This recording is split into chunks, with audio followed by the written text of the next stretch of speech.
আসসালামু আলাইকুম, এটিএন বাংলা সংবাদে সবাইকে স্বাগত জানাচ্ছি। আফরোজ আক্তার কামাল। শুরুতেই বিআরবি কেবলস সংবাদ শিরোনাম।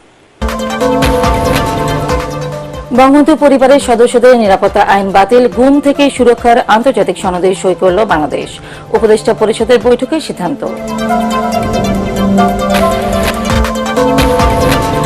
শিগগিরই দলগুলোর সাথে আলোচনা করে নির্বাচনের তারিখ দেবে সরকার, আশা বিএনপির। গণহত্যার নির্দেশদাতাদের কঠোর শাস্তির দাবি জামায়াতের।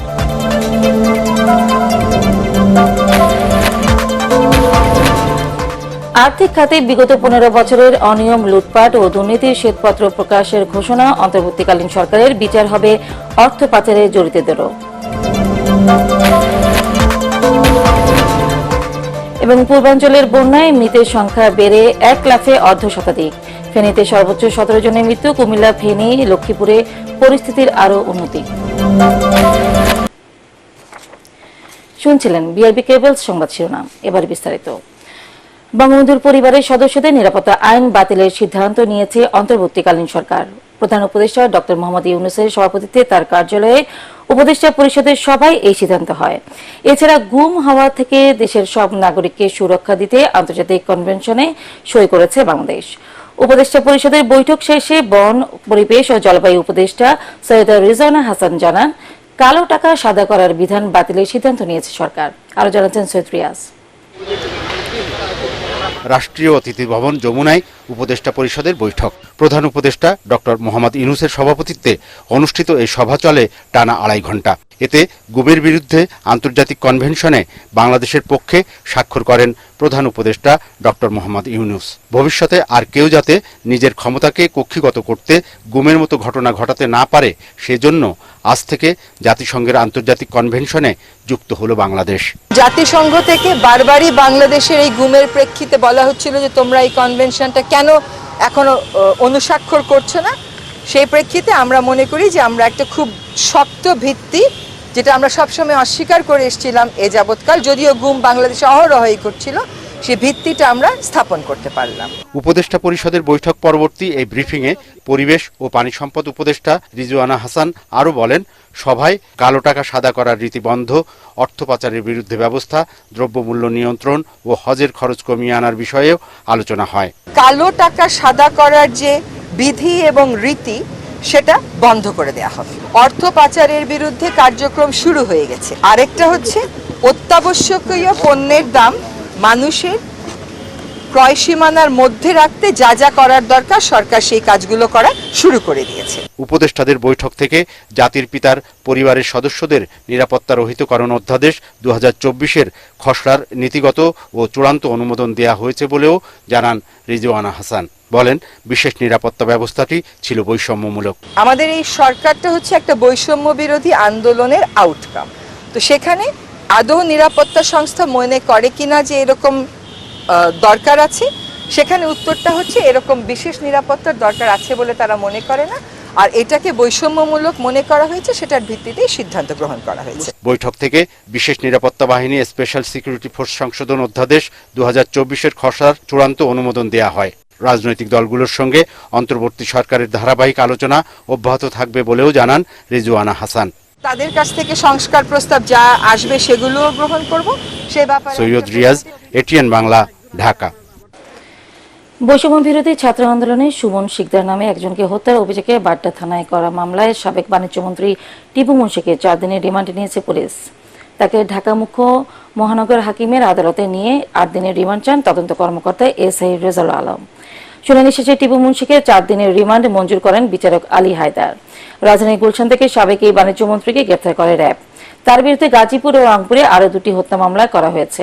এর আগে 22 আগস্ট টিপু মুন্সি, তার স্ত্রী আইরিন মালবিকা মুন্সি, মেয়ে তানিয়া অননা মুন্সি ও তৃষা মুন্সির ব্যাংক অ্যাকাউন্ট জব্দ করে বাংলাদেশ ব্যাংকের আর্থিক গোয়েন্দা সংস্থা বাংলাদেশ ফাইন্যান্সিয়াল ইন্টেলিজেন্স ইউনিট।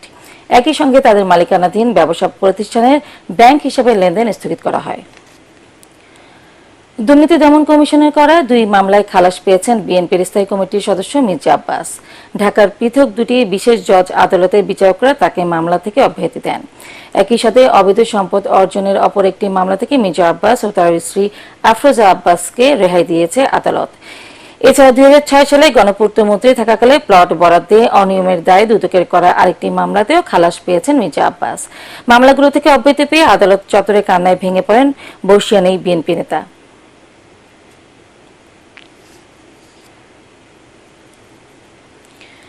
বিএনপিতে দুষ্কৃতিকারীদের জায়গা নেই বলে সতর্ক করেছেন দলের ভারপ্রাপ্ত চেয়ারম্যান তারেক রহমান। নেতাকর্মীদের জনগণের সাথে সম্পর্কের মাধ্যমে নির্বাচনের প্রস্তুতি নেওয়ার আহ্বান জানান তিনি।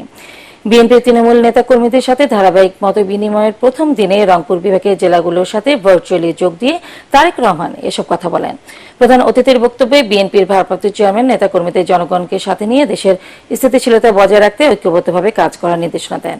কিছু দুষ্কৃতিকারী দেশকে অস্থিতিশীল করার চেষ্টায় লিপ্ত রয়েছে উল্লেখ করে তিনি বলেন, বিএনপিতে তাদের কোনো জায়গা নেই।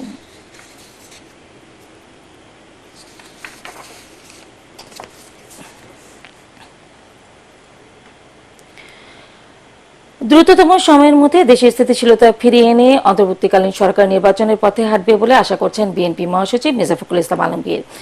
প্রধান উপদেষ্টা ডক্টর মোহাম্মদ ইউনূসের সঙ্গে বৈঠক শেষে তিনি বলেন, শিগগিরই রাজনৈতিক দলগুলোর সাথে আলোচনা করে জাতীয় নির্বাচনের তারিখ দিবে সরকার। কামরুজ্জামান রাজীবের রিপোর্ট।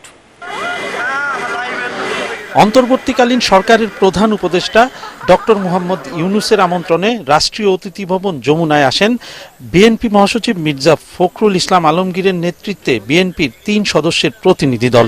প্রায় 1 ঘন্টার বৈঠক শেষে বাইরে এসে বিএনপি মহাসচিব সাংবাদিকদের জানান, প্রধান উপদেষ্টার সাথে ফলপ্রসূ আলোচনা হয়েছে। সুষ্ঠু গ্রহণযোগ্য নির্বাচন আয়োজনে শিগগিরই প্রয়োজনীয় সংস্কারের পর অন্তর্বর্তী সরকার নির্বাচনের তারিখ ঘোষণা করবে। আমরা অত্যন্ত আশাবাদী হয়েছি যে এই অন্তর্বর্তীকালীন সরকার যার নেতৃত্বে প্রফেসর ইউনূস রয়েছেন, তারা তাদের আন্তরিকতা, দেশপ্রেম, যোগ্যতা দিয়ে খুব দ্রুত তারা একটা স্টেবল অবস্থায় নিয়ে আসতে পারবেন এবং একই সঙ্গে তারা একটা নির্বাচনের দিকেও যেতে পারবেন এবং প্রয়োজনীয় সংস্কারসমূহ তারা পূরণ করবেন বলে আমরা বিশ্বাস করি। আজকে আমাদের আলোচনা অত্যন্ত ফলপ্রসূ হয়েছে। এক প্রশ্নের জবাবে মির্জা ফখরুল বলেন, পর্যায়ক্রমে রাজনৈতিক দলগুলোর সাথে আলোচনা করবে সরকার। প্রধান উপদেষ্টার সাথে নির্বাচনের তারিখ নিয়ে আলোচনা হয়নি জানিয়ে তিনি বলেন, যৌক্তিক সময়ের মধ্যেই তারিখ ঘোষণা করবে সরকার। রাজনৈতিক দলগুলোর সঙ্গে আলোচনা হবে পর্যায়ক্রমে। আমরা কোনো তারিখ বলিনি, ওরা প্রয়োজনে ওনারই তো তারিখ বলবেন, আমরা তো তারিখ বলবো না। এদিকে গুলশানে দলের চেয়ারপারসনের কার্যালয়ে রাশিয়ার রাষ্ট্রদূতের সাথে বৈঠক শেষে বিএনপির স্থায়ী কমিটির সদস্য আমির খসরু মাহমুদ চৌধুরী বলেছেন, দেশের স্বাধীনতার সার্বভৌমত্বের ক্ষতি করে কারো সাথে সম্পর্ক রাখতে চায় না বিএনপি। এ সময় রাশিয়া নির্বাচনের সময়সীমা জানতে চাইলে তিনি জানান, প্রয়োজনীয় সংস্কারের পর যৌক্তিক সময়ের মধ্যেই নির্বাচন আয়োজনে সরকারকে সহযোগিতা করবে বিএনপি। এটা তো প্রত্যেকটি কূটনীতিকের একটাই প্রশ্ন, কতদিনে নির্বাচন হবে। ইন্টেরিয়াম সরকার ওদের কাজগুলো করতে হবে, দেশে নির্বাচনও হতে হবে, জনগণের সরকারও হতে হবে। সেটা যৌক্তিক সময়ের মধ্যে যদি সম্পন্ন করা যায় সেটা সকলের জন্য ভালো। কামরুজ্জামান রাজীব, এটিএন বাংলা, ঢাকা।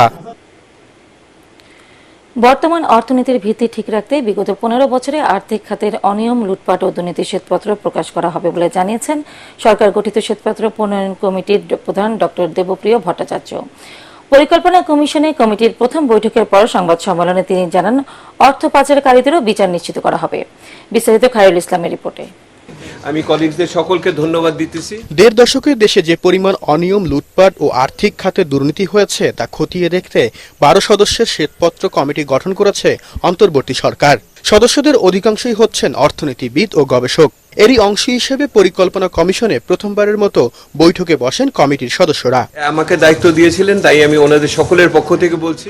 বৈঠক শেষে কমিটির প্রধান ডক্টর দেবপ্রিয় ভট্টাচার্য বলেন, এই কমিটি 15 বছরে কোথায় কি পরিমাণ দুর্নীতি হয়েছে তা তুলে ধরার পাশাপাশি আর্থিক খাতে যাতে অনিয়ম না হয় সে বিষয়ে কাজ করবে। এই পরিস্থিতি কেন হলো এইটা বোঝার জন্য যদি আমার দেখতে হয় তাহলে আমি ওটা দেখব, কিন্তু এই রিপোর্ট বিগত সরকারের কাজের পূর্ণাঙ্গ মূল্যায়ন নয়।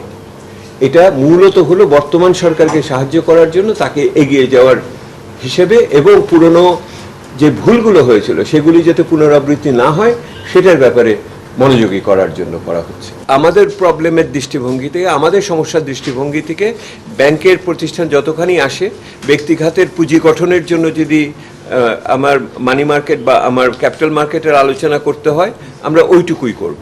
নতুন নীতিমালা তৈরিতে সহযোগিতা ও ভবিষ্যতের রক্ষা কবচ হিসেবেও কাজ করবে শ্বেতপত্র কমিটি। বর্ণিত শ্বেতপত্রে দেশের বিদ্যমান অর্থনীতি সামগ্রিক চিত্র থাকার পাশাপাশি অর্থনৈতিক বিষয়ে সরকারের কৌশলগত পদক্ষেপ গ্রহণ, এসডিজি বাস্তবায়ন, এলডিসি থেকে উত্তরণে করণীয় বিষয়ে প্রতিফলন থাকবে। তো এটাই তো কিউআর, এবং এটাকে সৃষ্টিশীলভাবে ব্যাখ্যা করার অধিকার আমাদের দেওয়া হয়েছে। এটা একটা অন্তর্ভুক্তিমূলক প্রক্রিয়ার ভিতর দিয়ে যাব। অংশীজনদের সাথে আমরা আলাপ আলোচনা করব। সেই অংশীজনদের সাথে আলাপ আলোচনার ভিত্তিতে যা আসে সেগুলি আমরা দেখব, সেগুলিকে কাজের ভিতরে কতখানি প্রতিফলিত করা যায়। অর্থ পাচারের সাথে জড়িতদের বিচার নিশ্চিত করার কথাও বলেন ডক্টর দেবপ্রিয় ভট্টাচার্য। টাকা পাই বা না পাই, লোকগুলোকে শাস্তি পেতে হবে। খায়রুল ইসলাম, এটিএন বাংলা, ঢাকা। অনেকে জেলে আছে, এটা সেইটারই অংশ হয়তো। সংসদের রাজনৈতিক দলগুলোর মধ্যে আনুপাতিক প্রতিনিধিত্বমূলক নির্বাচন পদ্ধতি প্রবর্তনের সুপারিশ করেছেন বিশ্লেষকরা। রাজধানীতে সুশাসনের জন্য নাগরিক সুজনের সেমিনারে তারা বলেন, প্রচলিত পদ্ধতিতে উপেক্ষিত হয় সংখ্যাগরিষ্ঠ ভোটারদের মতামত।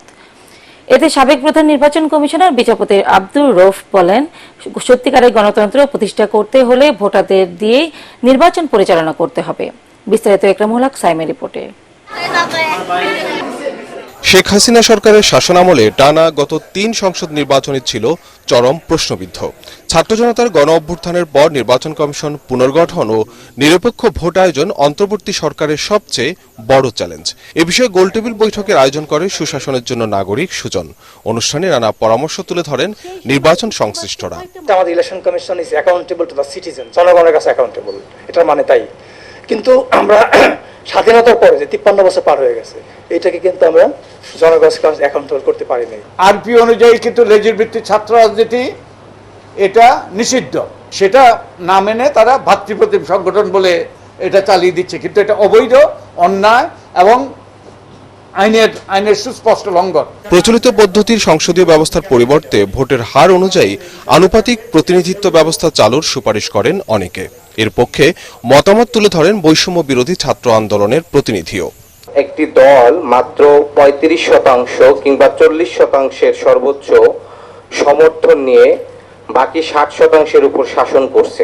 2/3 সংখ্যাগরিষ্ঠতা হচ্ছে আমাদের গণতন্ত্রের সবচেয়ে বড় বিপদ। অনেকে মনে করেন আনুপাতিক হারে সেটি একটি সমাধান হতে পারে। সংখ্যানুপাতিক ধারণার নেদারল্যান্ডসে যেভাবে হয়, সারা দেশে এক ব্যক্তি মাত্র একজন প্রার্থীকে ভোট দিতে পারেন, তো সেই ক্ষেত্রে নির্বাচনী সীমানার বিষয়গুলো উঠে যাবে। অনেকটা একই মত দিয়ে সাবেক সিইসি বিচারপতি আব্দুর রউফ বলেন, টেকসই নির্বাচন ব্যবস্থার জন্য রাজনীতিতে গণতান্ত্রিক সংস্কৃতির উন্নয়ন জরুরি। যতদিন পর্যন্ত এই নমিনেশন প্রথা থাকবে, অতদিন পর্যন্ত কোনো করাপশন মেটানো সম্ভব না। মনোনয়ন বাণিজ্যটাই হচ্ছে গত 50 বছরের পলিটিক্যাল পার্টি বাঁচার কারণ। সেই জন্য একটা গণতান্ত্রিক পার্টি নাই। পিআর সিস্টেমটা বাংলাদেশি সিস্টেমের মধ্যে এনে ওই জিনিসটাই এখানে দিতে হবে, যেন লোক পার্টিকে ভোট দেবে, প্রার্থীকে নয়।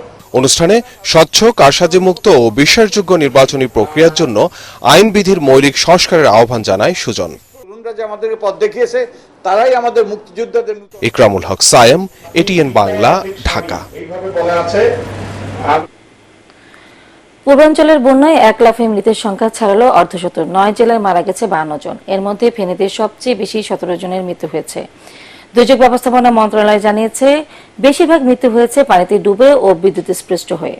পানি কমতে থাকলে মেডিকেল সেবা ও ত্রাণ সহায়তা বাড়ানো হবে বলে জানান দুর্যোগ উপদেষ্টা ফারুকী আজম। রিপোর্টে জানাচ্ছেন মাহবুব কবির চপল। দেশের পূর্বাঞ্চলে এ যাবৎকালের বড় বন্যায় বড় ক্ষতি হবে এমনটাই আশঙ্কা করা হচ্ছিল। ধীরে ধীরে তা স্পষ্ট হচ্ছে। গত বুধবার পর্যন্ত 31 জনের মৃত্যুর তথ্য দিলেও 1 লাফে তা বেড়ে 52 জনে দাঁড়িয়েছে। এর মধ্যে পুরুষ 39 জন, 7 জন শিশু ও 6 জন নারী। সবচেয়ে বেশি মারা গেছে ফেনী জেলায় 17 জন। এরপর কুমিল্লায় 14, নোয়াখালী 8, চট্টগ্রামে 6, কক্সবাজার 3, ব্রাহ্মণবাড়িয়া, লক্ষ্মীপুর, খাগড়াছড়ি ও মৌলভীবাজারে 1 জন করে। হঠাৎ মৃত্যুর সংখ্যা বেড়ে যাবার কারণ জানায় দুর্যোগ ব্যবস্থাপনা মন্ত্রণালয়। কয়েকটা কারণে মৃত্যুগুলি হচ্ছে, একটা পানিতে ডুবে, বন্যার পানিতে ডুবে, বিদ্যুৎ স্পৃষ্ট হয়ে এবং সাপের কামড়ে। কেউ কেউ আশ্রয় কেন্দ্রে আসার সময় মারা গিয়েছে, এটা শুরুতেই হয়েছে, হৃদযন্ত্রের ক্রিয়া আক্রান্ত হয়ে মারা গিয়েছে। ফারাক্কা বাঁধ খুলে দিলেও উত্তরবঙ্গে বন্যার সম্ভাবনা নেই বলেও জানান তিনি। প্রত্যেকটি জেলার রিপোর্ট হচ্ছে যে বিপদসীমার বেশ নিচে পানি আছে এবং ফোরকাস্টিং হচ্ছে যে আগামী 5 দিনে এই পানির পর্যায় বাড়বে না। তার মানে ওখানে বন্যার আশঙ্কাটা কম। যদি না ভারী বৃষ্টিপাত, উজান এবং বাটিতে ভারী বৃষ্টিপাত হয় তাহলে ভিন্ন জিনিস। তবে বৃষ্টিপাতের যে ফোরকাস্টিং আছে সেখানে বলা হচ্ছে যে ভারী বৃষ্টিপাত আপাতত কোথাও হবে না। দুর্যোগ উপদেষ্টা জানান, প্রধান উপদেষ্টার ত্রাণ তহবিলে 6 কোটি টাকার অনুদান পাওয়া গেছে।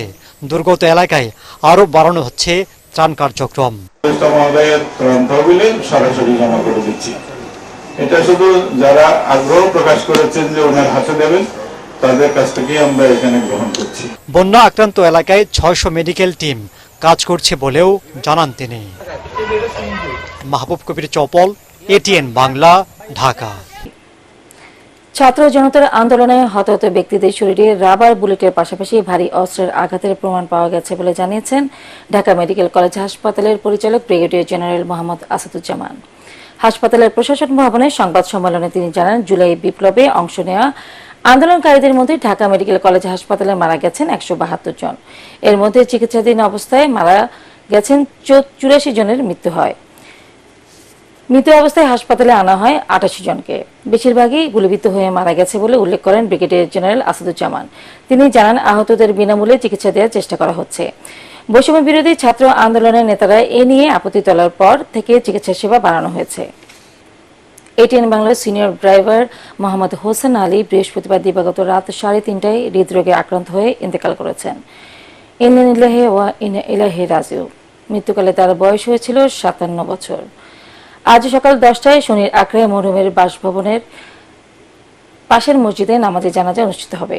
মৃত্যুকালে তিনি স্ত্রী ও 2 সন্তান রেখে গেছেন।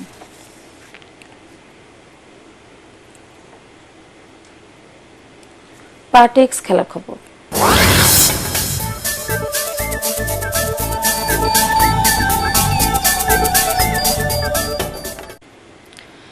পাকিস্তান সিরিজের পরে বাংলাদেশ ক্রিকেট দলের প্রধান কোচ চন্ডিকা হাথুরু সিং এর বিষয়ে সিদ্ধান্ত নেবে বিসিবি। মিরপুরে পরিচালকদের সভা শেষে একথা জানান বিসিবি সভাপতি ফারুক আহমেদ। তিনি আরও জানান, শেখ হাসিনা ক্রিকেট স্টেডিয়ামের টেন্ডার বাতিল করা হয়েছে। রিপোর্ট করছেন এসএম আশরাফ। দায়িত্ব নেয়ার 1 সপ্তাহ পেরোতেই গলদঘর্ম বিসিবির নতুন সভাপতি ফারুক আহমেদ, যেখানে হাত দিচ্ছেন অনিয়ম, দুর্নীতি, স্বেচ্ছাচারিতার নিদর্শন। এবার কড়া বার্তা দিলেন, স্বাধীন অডিট ফার্ম দিয়ে তদন্ত হবে সব বিভাগে। কাজের ফোকাস যাতে নষ্ট না হয়, আমাদের সব কাজ করতে হবে কাজ ঠিক রেখে। যে অসংলগ্নতা, যে দুর্নীতি, যে খারাপ কাজ হয়েছে ওগুলো আমরা সরাবো, তার সাথে ক্রিকেটের ইমপ্রুভমেন্টের জন্য কাজ করব। সো আমি সব বন্ধ করে আমি একদিকে যেতে পারবো না। তৃতীয় বিভাগের বাছাই খেলতে 5 লাখ টাকার এন্ট্রি ফি বাতিল সহ 2023 ওয়ানডে বিশ্বকাপে বাংলাদেশের ব্যর্থতা নিয়ে তদন্তের রিপোর্ট জনসম্মুখে প্রকাশেরও ঘোষণা দেন তিনি। লাস্ট ওয়ার্ল্ড কাপের একটা রিপোর্ট ছিল, তার আগে আরো একটা দিনের রিপোর্ট ছিল। আমি আজকে সিইওকে বলেছি যে এই রিপোর্টগুলো আমি দেখতে চাই, কি আছে ওই রিপোর্টগুলো। ওই রিপোর্টটা অবশ্যই জনসম্মুখে, আমি জানি না এটা লিগ্যালিটি কতটুকু, বাট এইটার একটা আউটকাম আপনি জানতে পারবেন। দেশের বাইরে থেকে সাকিব আল হাসান নিয়মিত সিরিজ খেলতে পারবেন কিনা জানালেন বোর্ড সভাপতি। পার্মানেন্ট এনএসি তো দেওয়া হবে না, বাট অলরেডি একটা এনএসি ওর আছে। ও আপনি জানেন কাউন্টি খেলতে যাওয়ার কথা সারেতে, আমি যেটা দেখেছি ইন্ডিয়া সিরিজে বাড়ি থেকে খেলবে, যেহেতু তাকে এনএসি দিয়ে দেওয়া হয়েছে। আমরা ইন্ডিয়া সিরিজের পরে ডিসাইড করব যে কি তারপরে next plan of action. Cricket বোর্ডের এই সভায় পদত্যাগপত্র জমা দেন নারী ক্রিকেট উইং এর চেয়ারম্যান সিলেটের শফিউল আলম নাদেল। SM Ashraf, ATN Bangla, Dhaka. দ্বিতীয় টেস্ট ম্যাচেও পাকিস্তানকে হারাতে চায় বাংলাদেশ। রাওয়ালপিন্ডিতে ম্যাচের আগে আনুষ্ঠানিক সংবাদ সম্মেলনে এমনটাই জানালেন দলের কোচ চন্ডিকা হাথুরু সিং। আর দলকে পুরনো দিনের কথা ভুলে নতুন করে শুরু করার পরামর্শ দেন পাকিস্তানের কোচ জেসন গিলেস্পি। রাওয়ালপিন্ডিতে আজ বেলা 11টা থেকে শুরু হবে খেলাটি।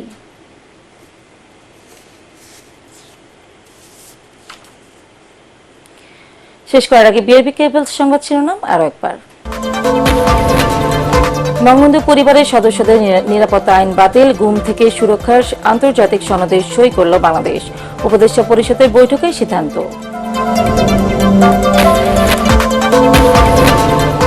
শিগগিরই দলগুলোর সাথে আলোচনা করে নির্বাচনের তারিখ দেবে সরকার, আশা বিএনপির।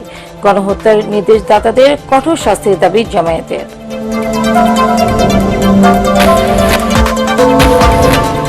আর্থিক খাতে বিগত 15 বছরের অনিয়ম, লুটপাট ও দুর্নীতি শ্বেতপত্র প্রকাশের ঘোষণা অন্তর্বর্তীকালীন সরকারের।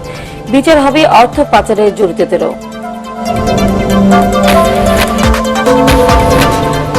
এবং পূর্বাঞ্চলের বন্যায় মৃতের সংখ্যা বেড়ে 1 লাফে অর্ধশতাধিক। ফেনীতে সর্বোচ্চ 17 জনের মৃত্যু। কুমিল্লা, ফেনী, লক্ষ্মীপুরে পরিস্থিতির আরও উন্নতি। পরবর্তী সংবাদ দেখার আমন্ত্রণ জানিয়ে এখনকার মতো শেষ করছি। এটিএন বাংলার সংবাদ ইউটিউবে দেখতে ব্রাউজ করুন youtube/ATN Bangla News। ধন্যবাদ সবাইকে।